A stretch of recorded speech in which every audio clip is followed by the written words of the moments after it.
Hello and welcome to Anime Versus. I'm your host, The Dude. In today's matchup, we're going to be visiting the world of detectives and mystery, where skill and intelligence prevails over brute force any day, if only that were true in real life.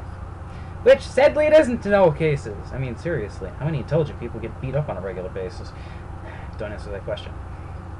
Anyway, in this type of anime world, intelligence gets you everywhere. Skill and mystery are only small stepping stones, and your path to glory is considered the greatest detective of all time. And in the left corner, I give you L. His skills and abilities are matched up against that of the legendary Kira, a man who can kill just so looking at your face and writing your name in a notebook. I've heard of worse hooks, folks. And opposite him in the detective agency area is the guy by the name of Conan Adagawa, aka Jimmy, aka Shinichi Kudo. Man, this guy needs to pick a friggin' name. Anyway, moving on to the first category between these two groups, eye for detail. Overall, Kudo's abilities are pretty well earned. His sky for detail. Yes, sky for detail. Folks, you can have a sky for detail. No, not really. It doesn't work that way. Anyway, eye for detail. His skills and abilities are honed over countless, seriously, countless. This anime has been going on since 1991. No, wait, that's the manga.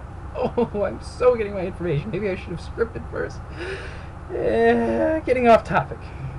Over millions upon millions of cases, 14 movies to be precise, and over 700 chapters in the manga. Overall, his skills and abilities are that of an amazing analysis mind, as well as the use of every single piece of evidence in his area. He learned amazingly from his father, who is an exceptionally skilled author, as well as a detective in his own right.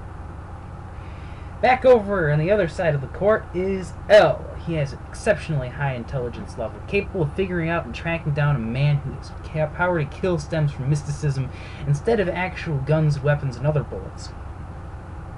He's exceptionally intelligent, and his overall skill is considered the highest in the highest out of the entire group, or else there would be no plot. Boy, talk about plot convenience. Overall, the two are exceptionally intelligent in their own right and usually come out on top. Well, usually. Kudo still gets schooled by his dad, and L's kind of dead. So that kind of puts a damper on any possible future case solving.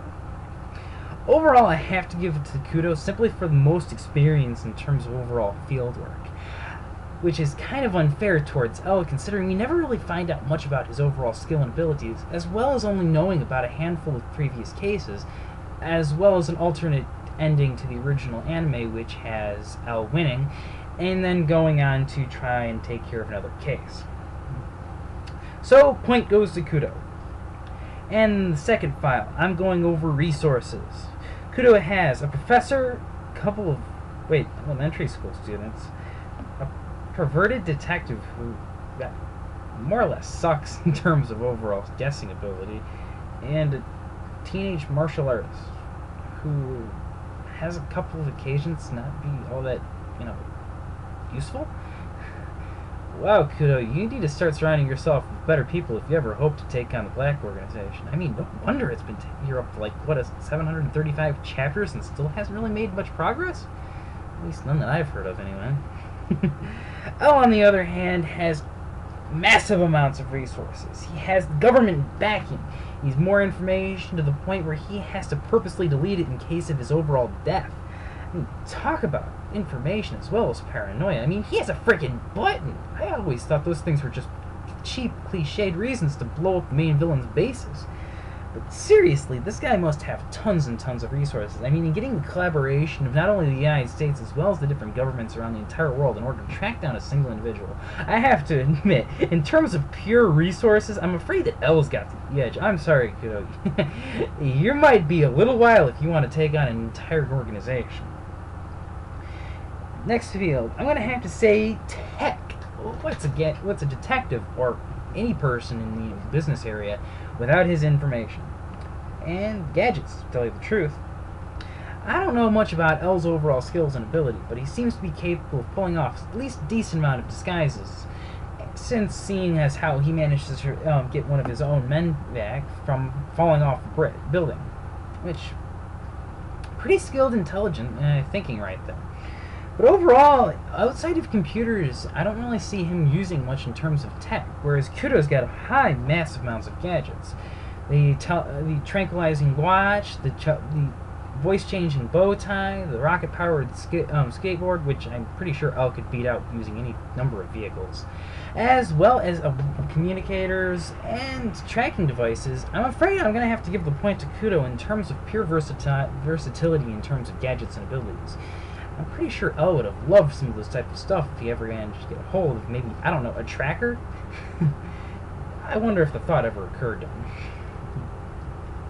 And the third option area, variables. Kudo's young body could probably be used against him or for him depending on the situation. And in some cases it does go against him, having to fringe ignorance and sometimes taking over other people's bodies and giving them the credit in order for the case, just to solve it. Overall, his level of renowned ability could work for him or against him, but in most cases it really does hinder his overall ability to solve a case. And top it all off, he's kind of presumed dead. L, on the other hand, is kind of in the same boat, considering almost everybody knows who he is, more or less, in the detective and intelligent world. And while that may be intimidating in some cases, the instant anybody ever actually recognizes the name, he'd probably be able to get quite a few skills out of it. But down to that as well, Kudo being dead would allow him to actually get into people's underneath people's psyche and perhaps actually find out information that might not necessarily be readily available to L. Overall, I think this is highly variable, since both cases it all depends on the actual situation that they're involved in. Overall, though, in terms of both skill and ability, I honestly think Kudo has the overall advantage. Despite the lack of resources, the sheer lack of resources, Kudo seems to have much more experience in terms of dealing with the overall cases and has much more variables under his belt and more than capable of dealing with different situations that come his way. While it's true that L has dealt with the supernatural, it's very rare to find that detectives won't actually consider that an impossibility.